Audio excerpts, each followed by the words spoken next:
Es aquí donde lanzaremos la antología de ciencia ficción Cerebros Robóticos. Ahí todavía no están armando. Acá ya tuve el atrevimiento de abrir esta caja donde están los libros y Cerebros Robóticos, la nueva antología. Gracias por estar presentes en esta presentación de la tercera antología que estamos sacando como grupo de este año, Cerebros Robóticos. Cerebros Robóticos es una antología de ciencia ficción que fue organizado e instado por el amigo José, el amigo de todos, ¿verdad? José Monín, que es un gestor cultural excelente, que además de escribirnos y decirnos, ¿querés escribir sobre tal tema? Vamos a sacar una antología. Después, cuando uno baja los ánimos, te vuelve a escribir, te vuelve a ayudar, te vuelve a dar oportunidad. Por eso es José inquieto, un gran gestor cultural, el amigo de todos. Y gracias, José, por esto. Hoy vamos a escuchar a estas excelentes personas, gestores de la parte literaria, nuestro profesor Juan de Urraza, profesor universitario, ingeniero informático, un escritor muy avesado ya de las letras paraguayas. También la profe Daily, a quien queremos tanto, una poeta excelente, una persona que al leer sus textos uno le entra hasta el caracú, como decimos los paraguayos, ¿verdad? Y el que plasma en papel nuestros sueños, el amigo Vincent, que es el que va a arrancar esta noche con unas palabras. Te escuchamos, Vincent. Muy buenas tardes a todos los presentes, principalmente a los 17 escribientes de la presente antología de gran nivel literario, al Centro Cultural de España, Juan de Salazar, a los integrantes de la mesa, Juan y Daily, y a nuestra maestra de ceremonia, Ana. En esta jornada cálida estamos reunidos para celebrar la gestación de un aporte cultural que estoy seguro dará mucho que hablar, porque se trata de ciencia ficción, un estilo poco habitual en el repertorio de género en nuestro país. Y hoy, con alas de papel, inicia el vuelo oficial como seres creados, a partir de robótica, virus y mutaciones.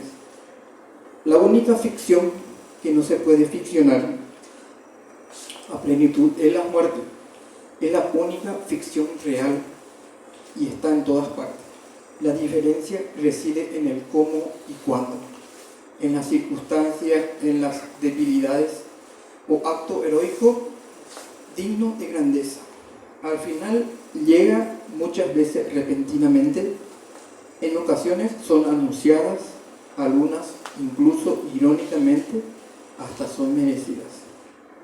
En cierto momento, el ser humano, en la búsqueda de su propia identidad o competencia de egocentrismo desmedido, juega a ser Dios, y en el proceso transitivo toman coraje para experimentar inventos, laboratorios conspiratorios, intereses escondidos, supersticiones mezcladas con inteligencias, y en los inventos surgen fallas que derivan en incontenibles males, daños irreversibles y mutaciones misteriosas. El cerebro, al ser una subcreación, pasa a ser robótico, y en la misma ciencia hay rebeldía, como en cualquier marcado estrato social. Y esas creaciones, producto de la ciencia, establecen sus propias aldeas y se sublevan en contra de sus creadores.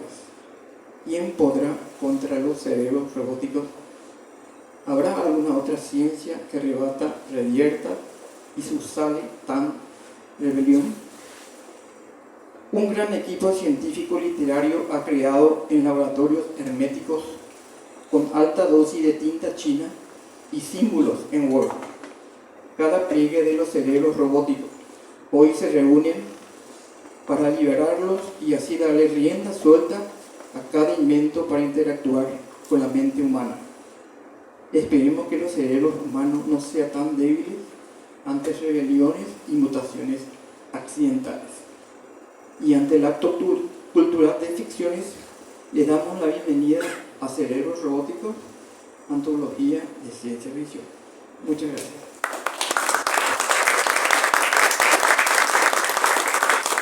Muchas gracias, Vincent. El nombre Cerebros Robóticos nace de una conversación entre los dos Josés del libro, entre José Monín y José Chirife. José Monín le dice a Chirife que él es un cerebro robótico, un nombre que quedaba muy bien para esta antología, que fue puesta en el grupo para que se vote y fue el nombre que decidimos todos que tenía que tener nuestro libro. Cerebros Robóticos es una antología que compendia cuentos y poemas que exploran con ingenio mental de internauta ese cosmos en movimiento constante que apela hacia sus astros y en supernova, tratando de contagiar al lector de sus posibilidades expresivas, cual si fuera polvo de cometas y meteoros errantes. Palabras de la querida profe Daily Grace, que es nuestra prologuista, a quien escucharemos ahora. Muchas gracias, Ana. La verdad, estoy muy feliz de poder tener nuevamente la oportunidad de reseñar a través del prólogo otro libro más que nace para la ciencia ficción. Un género que tiene tanta trascendencia en la vanguardia literaria y que en nuestro país se diría que es hasta una necesidad, ¿verdad? Escribir sobre la ciencia ficción, sobre este nuevo género que impone sus convenciones y que osados escritores desean cultivar y lo han hecho exitosamente en esta antología. Al escribir el prólogo, pensaba que era bueno poder tener esa perspectiva un poco general de lo que se aprecia en el libro y decidí decir que primeramente estos escritores exploran con un ingenio mental de internauta ese cosmos, el movimiento. Ya estamos trascendiendo las fronteras de la Tierra y ya nos estamos mirando en forma planetaria, en forma galáctica, en forma universal, con esa conciencia del universo y de lo que quizás para muchos se explicaría también desde una cosmovisión metafísica para explicar quizás a Dios mismo. Todos esos componentes tiene la ciencia ficción. Este movimiento apela justamente hacia estos astros en supernova porque estos escritores están haciendo nacer el género, le están dando ese impulso para que crezca y para que también despierte esa natural atención hacia el lector expectante por estas historias. Los autores justamente se preparan en una búsqueda en aras de esas próximas eras planetarias y también quizás viendo al mundo en una forma diferente a cómo lo conocemos.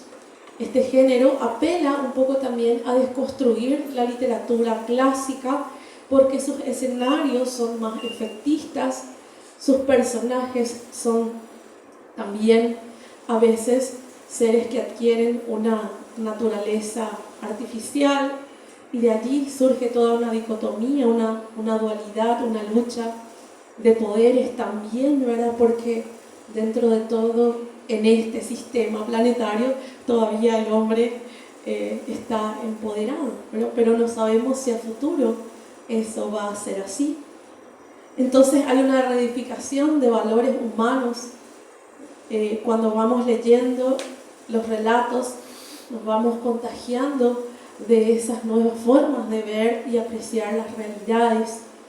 Y por eso también se acuña el término distopías, ¿verdad? Porque el mundo, en virtud de esas distopías, nos parece también hasta absurdo o quizás explora ese campo de la supralógica.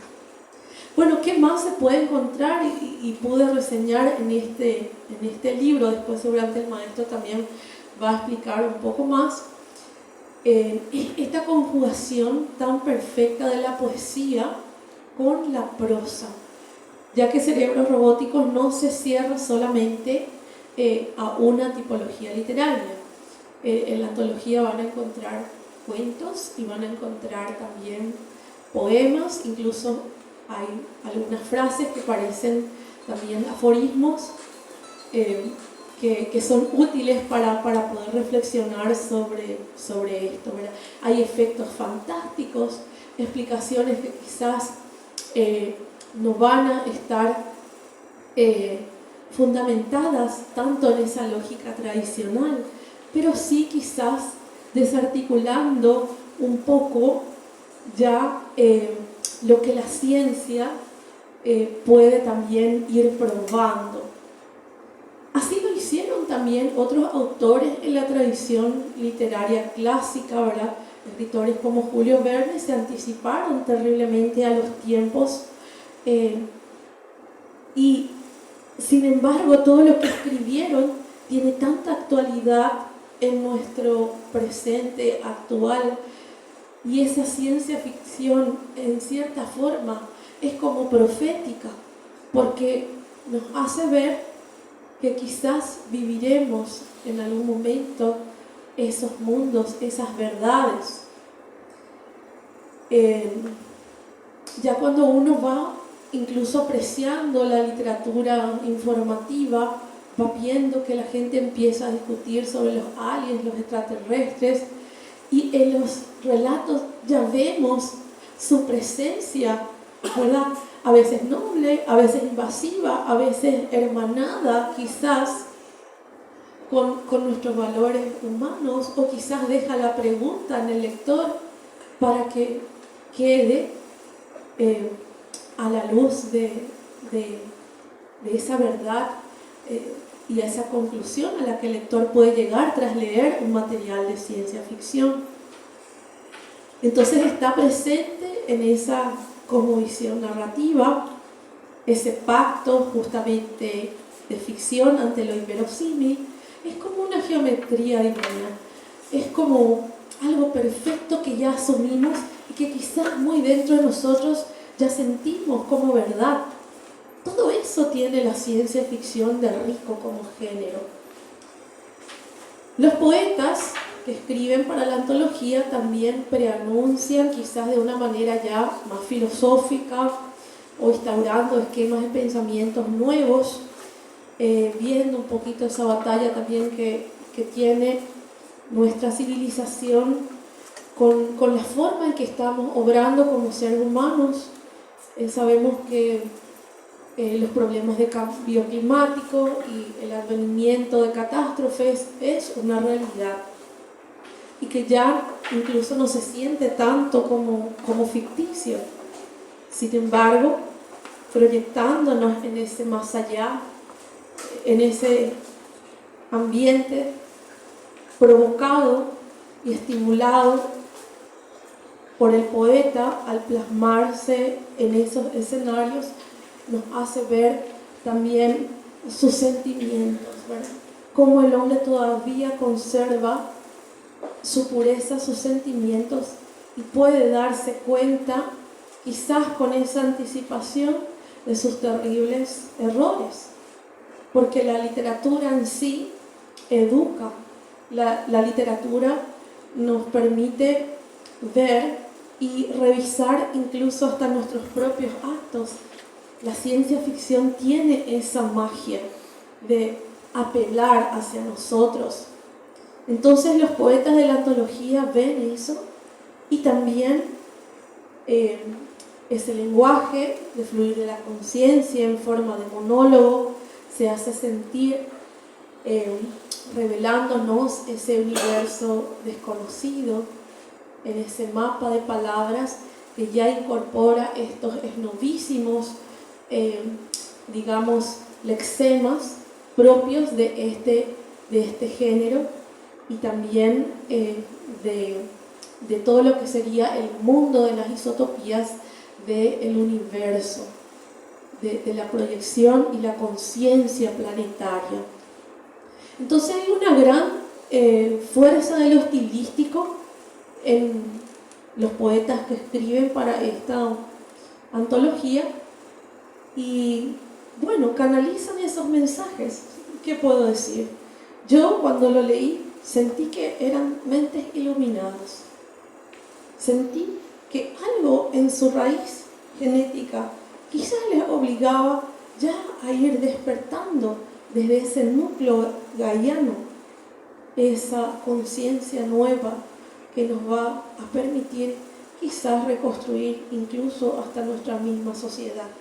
Todo eso ambiciona la literatura, pero no olvidemos que en el fondo es nuestra alma tan desnuda hablando de ellos para ustedes lectores. Por eso Cerebros Robóticos es una obra importante y se constituye en todo un hito de la literatura paraguaya que clama, ¿verdad?, con su voz, con su fuerza creativa hacia esos mundos ficcionales y también de confrontación con nuestros valores. Muchísimas gracias.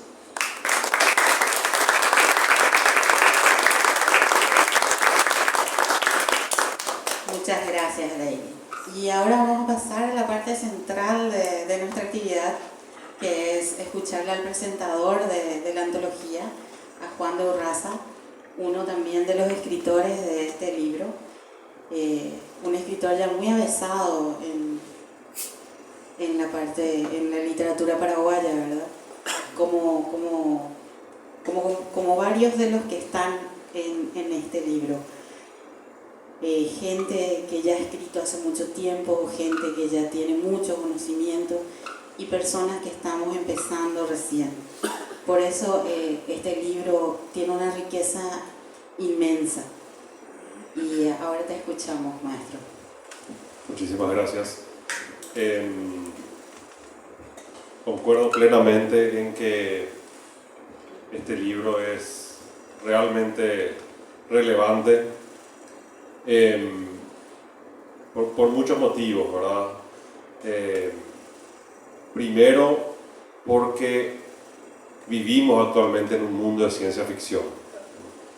O sea, antes, cuando Julio Verne escribía, veía la ciencia ficción como un futuro lejano. Cuando William Gibson escribía El Neuromante, la realidad virtual, el metaverso, eran cosas lejísimos. ¿Cierto? No tenemos naves espaciales, autovoladores, y los extraterrestres últimos que trajeron en México dejaban un poco que desear, ¿verdad? Pero eso es casi fantasía más que ciencia ficción, ¿verdad? Pero la verdad es que vivimos en un mundo de ciencia ficción y eso es importante reconocerlo. Las nuevas generaciones nacieron habitando un mundo de ciencia ficción. Entonces, si bien hablamos sobre un supuesto futuro en muchos casos, en realidad lo estamos habitando.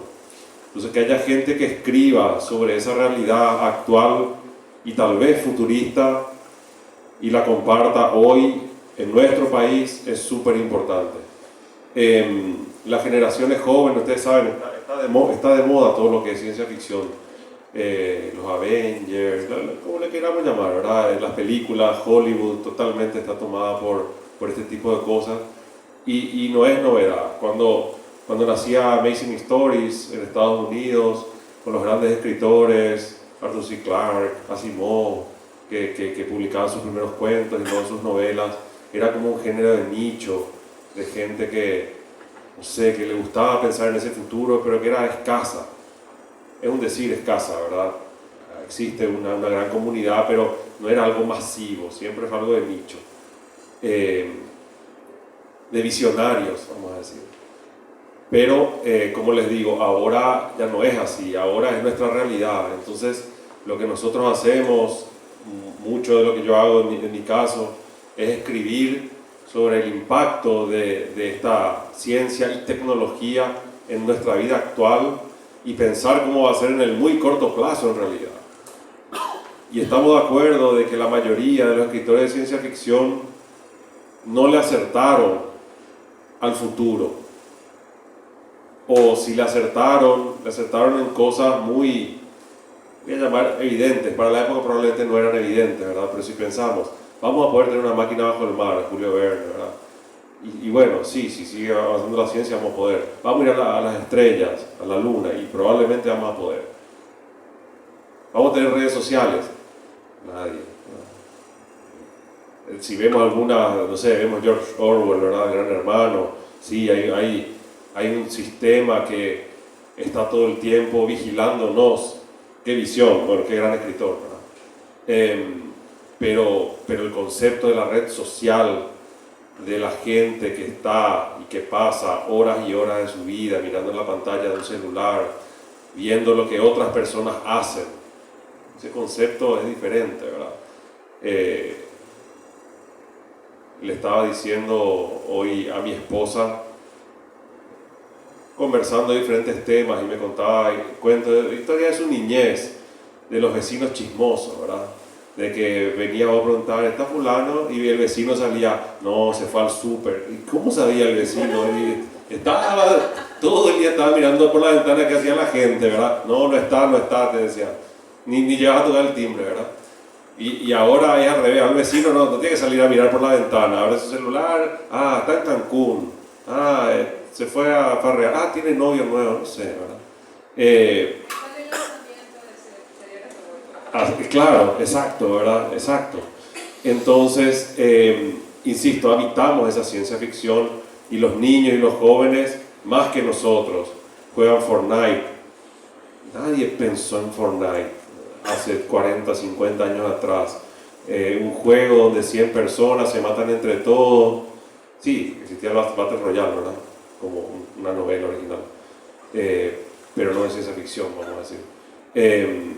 Y que hablan entre ellos y que conocen y que hay adultos que hablan con ellos y que los secuestran, ¿verdad? Porque ocurre. Son cosas que superan a la ficción original que podríamos haber tenido. Y que hay que hablarlas, ¿verdad? Hay que hablarlas desde la realidad y hay que hablarlas desde la ciencia ficción de hacia dónde vamos, ¿cierto? La ciencia ficción se reconstruye, ¿verdad? Entonces, hace 100 años, ¿verdad? Las primeras obras de ciencia ficción, Frankenstein, o como decía Julio Verne, por supuesto, vivían en un mundo que no podemos imaginar realmente, y ellos veían hacia el futuro ciertos avances y situaciones. Nosotros que estamos parados y sabemos hacia dónde avanzó la sociedad y la tecnología, tenemos que empezar otra vez a pensar y hacia dónde va, pero cada vez más distópico y más difícil de saber hacia dónde va, porque la velocidad a la que las cosas ocurren se está acelerando tanto de que realmente se nos pasa de largo. Yo soy ingeniero en informática, yo enseño nuevas tecnologías en la facultad, tengo a mis alumnos y yo aprendo de ellos. La mitad de la materia es que ellos traigan trabajos prácticos con ideas que se les ocurran de cosas nuevas. Y hay cosas que ni me imaginaba hace años atrás, o que ahora yo les presento, vamos a hablar de tal tema, y en realidad fue un tema que un alumno mío trajo hace 20 años atrás, porque yo hace 24 años que estoy enseñando, y hace 24 años atrás Internet era el tema. Nadie tenía Internet, ¿verdad? ¿Y qué podemos hacer con Internet?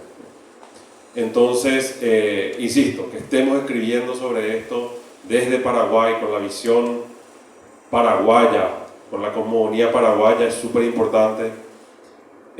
Un libro que nació nuevamente a través de herramientas de ciencia ficción, a través de un grupo de WhatsApp. Eso es ciencia ficción, ¿verdad? Me dice, creo que me invitó fue Chiripe justamente, ¿verdad? Me dijo, che, vamos a escribir un libro, qué sé yo, no querés, estamos a crear un grupo. Y ahí ya se arregló todo, y cita al día, y acá ya está la tapa, pero la tapa le hizo una IA. Así fue, ¿verdad? Fue una IA, o estoy mintiendo. Una IA hizo la tapa. Corríjame, quiero nomás pensar que no estoy mintiendo, o escuché mal, o leí mal en el grupo. ¿Quién hizo la tapa? ¿Dónde está? ¿Fue IA? Ahí está, ¿viste? Entonces, tenemos un libro que la tapa fue hecha por una IA.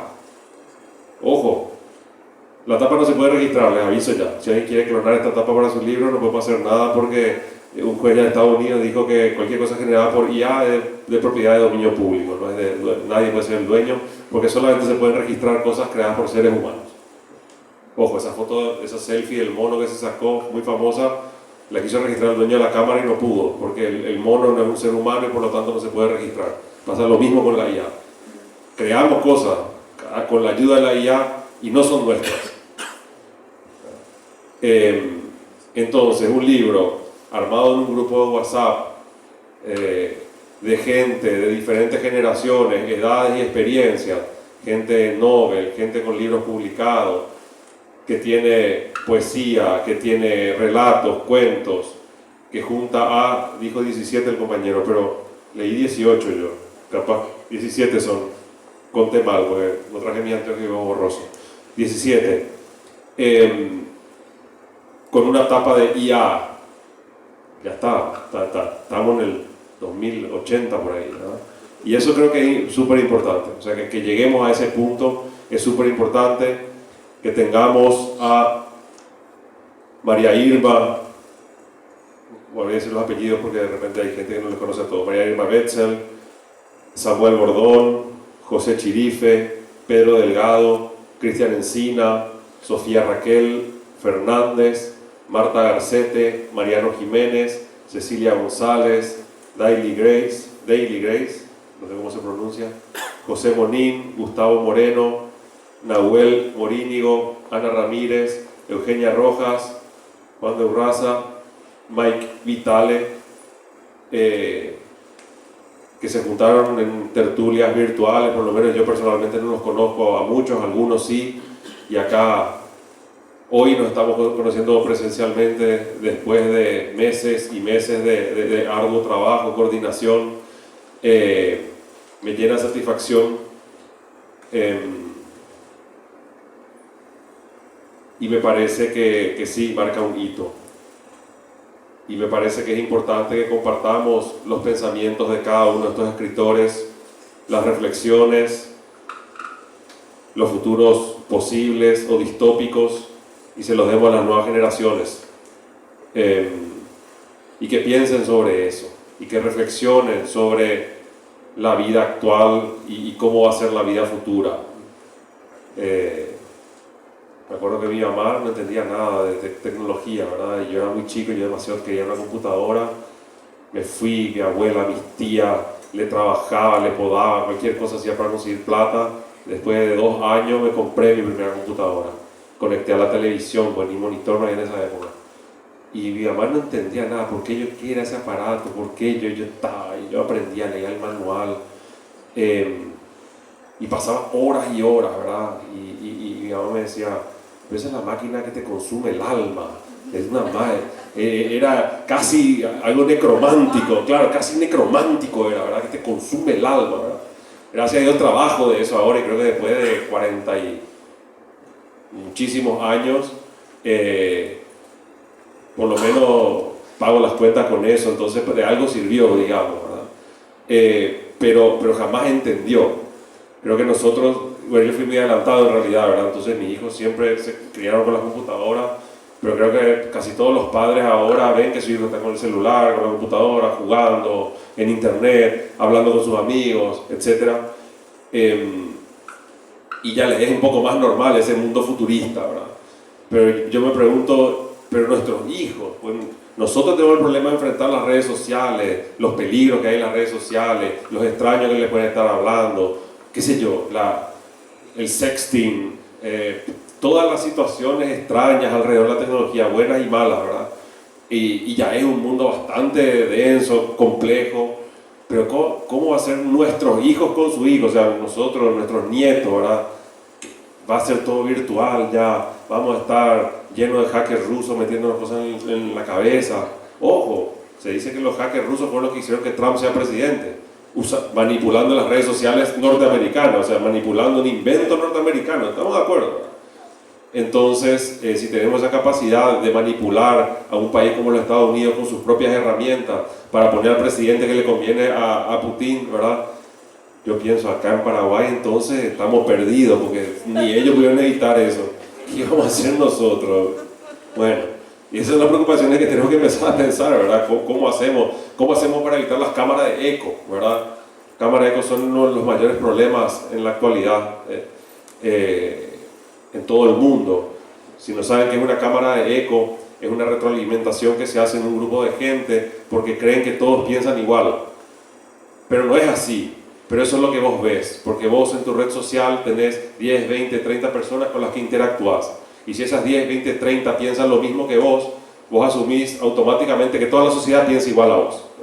Ese es el motivo por el que Trump ganó, porque hackearon la publicidad, creando sitios falsos con noticias falsas, que hacían que ciertas personas las compartan. Y entonces, si todo tu entorno comparte las mismas noticias falsas, vos crees que son verdad y también las compartís, y generás una cámara de eco donde pensás, realmente todos pensamos lo mismo, esto es cierto. Hillary Clinton va a permitir que todos los mexicanos vengan a robar nuestro trabajo. Y todos pensamos lo mismo, ¿verdad? No es así, hay mucha gente que no piensa eso, pero no podemos escuchar la disidencia, porque no tenemos quien nos diga esa disidencia. ¿Por qué? Porque a la gente que piensa distinto le bloqueamos, porque eso es lo que pasa en las redes sociales, ¿verdad? Tenemos las casas de brujas virtuales, en realidad. Todo el que piensa distinto se le escracha, qué sé yo, entonces prefiere no hablar. Entonces, insisto, se forman las cámaras de eco. Entonces, si pensamos nuestros hijos, nietos van a vivir en un entorno con cámaras de eco mucho más densas, con relaciones casi enteramente virtuales, donde, ¿para qué no me voy a juntar personalmente si tengo todas estas herramientas digitales para interactuar? Las nuevas generaciones, todo es WhatsApp, Telegram, lo que queramos, mandarse mensajes de audio, escuchar el mensaje de audio, ni siquiera lo juntar, y si se juntan están mandando mensajes de audio a los otros grupos de la gente que no está, ¿verdad? Pero bueno, insisto, el problema de la ciencia ficción antigua, vamos a decir, es que le era imposible pensar todo esto de lo que estamos hablando, ¿verdad? Y pensar esa sociedad. No digo de que Huxley, en un mundo feliz, insisto, Orwell, haya pensado ese futuro distópico que tiene un montón de componentes. Porque el gran problema de ciencia ficción también normalmente lo que ocurre es que el escritor escribe sobre un componente, pero todo el resto del mundo sigue igual, cuando no es así, porque todo avanza en conjunto. Pero entonces, no, ¿qué pasa si los autos vuelan? Y en un mundo normal, que la gente anda por la calle, camina, no sé qué, y los autos vuelan. Pero no es así, ¿verdad? Hay un montón de evoluciones de otras cosas que no están en la novela, porque claro, es demasiado difícil pensar en todo ese futuro. Algunos escritores, insisto, como Orwell, Huxley, trataron de mezclar muchos componentes, y por eso son tan importantes sus libros, pero igual muchas cosas tampoco se les pudieron ocurrir, como todas estas cosas que les digo, aunque conceptualmente sí entendieron los riesgos de la tecnología. Lo que no quiere decir que la ciencia sea negativa, porque si no pensamos todo va a ser distópico, ¿verdad? No, queremos creer que no, que las utopías también se pueden dar, porque las herramientas, la democratización del acceso y todo lo demás puede generar eso, el buen uso. No sé si no lo vieron, busquen en YouTube, hay una entrevista maravillosa a Isaac Asimov, 1983 por ahí, 85, no sé el nombre del entrevistador, y le está entrevistando sobre la educación. Y Isaac Asimov le dice, bueno, en el futuro las personas van a tener computadoras en sus casas. Imagínense la visión de Asimov, van a tener computadoras, no estamos hablando ni de celular, no, la computadora. Y el otro le decía, no, pero eso es imposible, es muy costoso. Bueno, pero asumamos que con el tiempo se va a poder. Ok, listo. Y eso quiere decir que vas a estar conectado a una biblioteca mundial. Por el concepto de Internet visionario, utópico, insisto, es que Internet es una biblioteca mundial que tiene todo el conocimiento humano almacenado ahí, ¿verdad? Y imaginémonos que tenemos acceso desde nuestra casa ahora a eso. Entonces, si vos querés estudiar, vos abrís y ponés y estudiás lo que vos querés, porque hay todo. ¡Wow! Y le volaba la cabeza al tipo, ¿verdad? Y le decía, bueno, pero y cuando ocurra eso, ¿pero qué pasa si yo quiero estudiar? Si en vez de estudiar me interesa ver el béisbol, le dice el otro. Bueno, pero te va a interesar la curvatura del lanzamiento de una bola, entonces te va a interesar la física del deporte, entonces vas a desarrollar y capaz que te vuelvas un matemático. Y empieza a explicar los problemas de la educación, ¿verdad? Sabemos cuáles son. Que antes existían los pedagogos, pero muy poca gente se educaba, y creamos la educación universal, pero como hay que educar a todos, hay que bajar el nivel a lo mínimo posible para que en un aula todos puedan entender, porque Si vas demasiado rápido, la gente se pierde. Entonces, los más rápidos se pierden del lado contrario, en que no aprovechan todas sus capacidades, ¿verdad? Bueno, empieza a explicar cómo funciona eso. Y le dice, y es importantísimo porque si vos sos un adulto que no pudiste terminar el colegio, ahora podés vos estudiar vos mismo. Y puedes tener un mentor, y puedes tener clases 1 a 1, y puedes tener clases 1 a muchos, ¿verdad? Insisto, la gente no tenía ni internet ni computadora en esa época. Esa es la visión de este gran escritor. Y bueno, vino la pandemia y qué mejor explicación de que así fue, en cierto modo, ¿verdad? De que la tecnología permitió, con muchísimas falencias, que la educación continúe.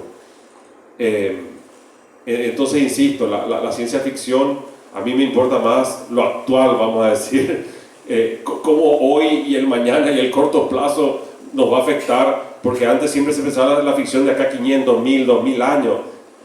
Ahora pensamos de acá a 100 años, es imposible pensar lo que va a pasar, porque la aceleración es tan alta de que estamos en un punto de inflexión. Las IA, mañana tenemos Terminator, en el bueno y en el mal sentido, ¿verdad? Pero estamos en el límite ya de llegar a eso.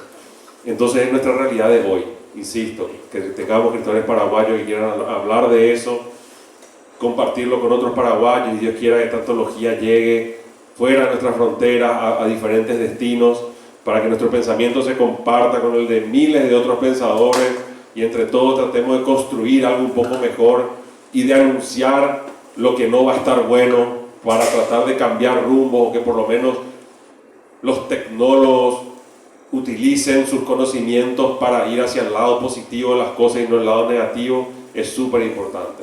En mi caso es un caso especial porque soy tecnólogo, o sea, no solamente escribo ciencia ficción, sino que trabajo en tecnología, entonces vivo un poco esos dos mundos, y es más por eso que me preocupa hoy el corto plazo, el acá a 10 años. Insisto, es imposible saber lo que va a ser de acá a 10 años. Hace 20 años no existía Twitter, Facebook, no existía todavía, ¿verdad? Y pensar ese cambio, que exista el concepto de la red social, es otro universo. Vivimos en otro universo. Estas IAs ahora que te pueden hacer la tapa de un libro son otro universo. Ni que discutir temas laborales, roba trabajo, no roba trabajo, o permite que seamos más productivos. El concepto en realidad es, la IA te permite ser más productivo. No es que va a robar el trabajo a nadie, sino que va a hacer que todos produzcamos mucho más y que por lo tanto generemos mucho más. Ese es el concepto que deberíamos manejar con la tecnología actual, ¿verdad? Entonces, insisto, tenemos 17 escritores, hermosos cuentos, hermosas poesías. Lean el libro, compartan con más gente, apoyen a los diferentes escritores, que es bien difícil es publicar en nuestro país. Compren sus libros, díganle, me encantó tu cuento, es súper importante tener feedback de la gente, ¿verdad? Y sigamos todos los compañeros aquí que publicamos hoy este libro, haciendo esto y publicando más libros juntos, por separado, pero sigamos haciéndolo, ¿verdad? Entonces, realmente celebro, y celebro que haya 17 personas acá, ¿verdad? Es mucha gente pensando, y hay más escritores de ciencia ficción que tal vez no están acá, estarán en la próxima edición. Pero que haya mucha gente haciendo esto, que haya gente que está entrando en el género, gente que está hace muchos años en el género, nos permite creer que vamos a poder pensar más sobre esto y compartir con nuestra sociedad. Cuando yo publiqué mis primeros libros, ya pasaron 23 años del primero. Me acuerdo que cuando vos querías hablar de ciencia ficción, mencionaban a Osvaldo González Real, y no había nada más. Era tipo, o él te presentaba el libro, o no hay quien te presente el libro, porque nadie entiende de esto. Ese era el concepto, ¿verdad? Pese a que Roberto Boiri había escrito unos cuentos buenísimos, unos libros cortos, un libro con unos pocos cuentos maravillosos. Ya creo que fue antes que yo publiqué mi libro, un poquito después, pero por ahí. Y hubo algunos escritores en esa época que también ya intentaron jugar un poquito con eso. Pero ahora tenemos mucho más, un contingente de gente. Insisto, creo que el motivo principal es porque ahora estamos viviendo la ciencia ficción. O sea, en realidad queremos escribir sobre realidad en algunos casos, y había sido que ya era ciencia ficción lo que estamos escribiendo, ¿verdad?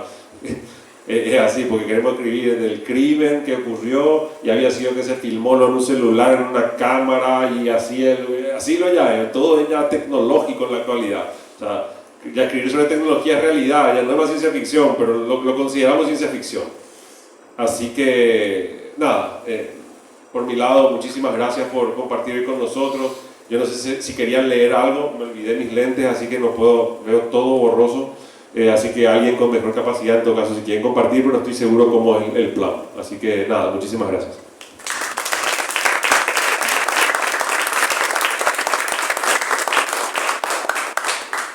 Muchísimas gracias, Juan, después de esta brillante presentación.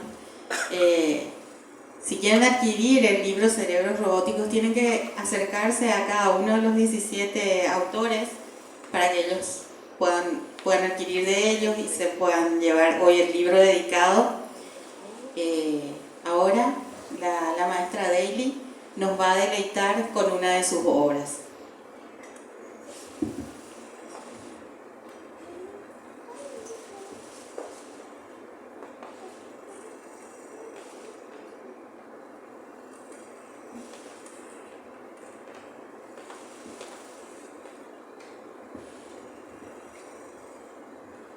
Bueno, este se titula Andrómeda. Andrómeda, tierra de cuásares y supernovas, donde permanecen despiertas las conciencias que adoran bajo el cenit supremo a la unidad creadora. Suelo de estrellas tronadoras donde arriban las naves levitando en la ola, saludando a cometas cuyas almas se inmolan. Tierra de larvas trepadoras que esperan el eclipse para develar su idioma. En el aire que arrasa una fuerza redentora. Hay cosmonautas en tu loma, leen en el templo la iniciación de la aurora, en anagramas de astros y lenguas de nebulosas. En tu niebla se cierne la inmigración de las etnias y se lee en tus rocas el secreto de las eras. Es una cristalización fotónica. Gracias. Muchísimas gracias, David. Agradecemos también al Centro Cultural Juan de Salazar por abrirnos sus puertas para esta actividad. Les invitamos al conversatorio que va a ser el martes a las 18 horas aquí en la biblioteca. El Centro Cultural Juan de Salazar cada tercer martes tiene su club de lectura, donde suelen tener conversatorios con autores nacionales. Este martes va a ser dedicado a este libro, con varios autores del libro, donde se va a hablar del tema ciencia ficción. Estamos llegando al final de nuestra actividad. Después de que puedan adquirir sus libros y que les sean dedicados por cada uno de los autores, vamos a tener un pequeño brindis que ya va a ser afuera. Ahora voy a llamarle a cada uno de los antologados para que podamos conocernos entre todos y sobre todo que todos los presentes le puedan conocer. María Irma Betzel,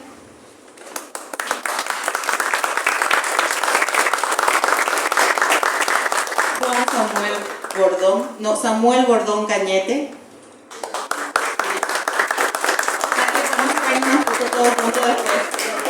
José Chirife.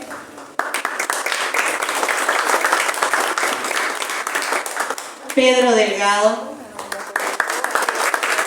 Sofía Raquel Fernández Casabianca. Marta Garcete. Mariano Jiménez. Cecilia González. Daily Gress. José Molín, Gustavo Moreno, Nahuel Morínigo, Ana Ramírez, Eugenia Rojas, Juan de Urraza y May Vital. Cristian Encina, perdón, aunque tengo el anteojo puesto se me pasó. Perdón, Cristian. Bueno, aquí estamos todos, pueden acercarse a cualquiera de nosotros para adquirir el libro y llevarse esta joya de la literatura a sus casas. Muchísimas gracias. Y sí, por favor, una foto grupal. Les queremos anunciar que en diciembre este grupo va a lanzar una cuarta antología y esta vez va a ser infanto-juvenil. Así que les esperamos a todos nuevamente en esa ocasión. Muchas gracias.